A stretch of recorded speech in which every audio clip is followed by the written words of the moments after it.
Just in case you missed it, here's a clip from our last live broadcast. Your actors get to look at each other when they're working. Absolutely. That's one of the new things that we're trying to do, is really get them in a point where they're not just speaking into a microphone, but they're actually acting with each other. And you know, acting 101 is listen, right? You have to be a good listener to be a good actor, and to react off the other person. Right. They always acting teaching 101. The most important person in the scene is anyone but you. Right. So traditionally in voice work, you're in a booth, you're staring at a monitor, you're staring at a microphone maybe, you're shuffling papers, you're making, and believe me, shuffling papers to a mic and an audio tech, that's a lot of noise. You can't have that. Right, and you're listening on headphones, and you're listening to yourself through your ears, not through your head, the way you're normally used to talking with someone. Now, I think we have some footage of the headphone microphone gear that was designed specifically for you. Hopefully we'll get that up in a second. Sure.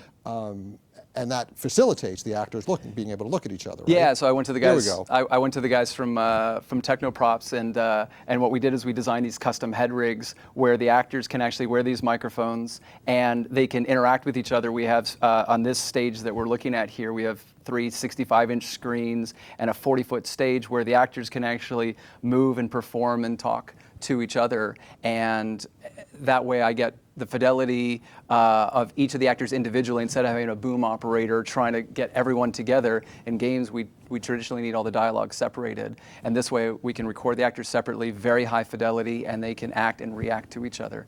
And they can move around, we give them props, we can give them guns, and we can move around, and we get the breathing and the pre-life and all of the sort of the natural mannerisms that you would get, as opposed to just the straight microphone narration that you would expect to hear when you're doing a cartoon show or any other kind of medium. But in games, especially the kind of games that I've been working on over the past several years, we're kind of known for the realism of those performances as much as we can, you know, given the limitations of working in a studio.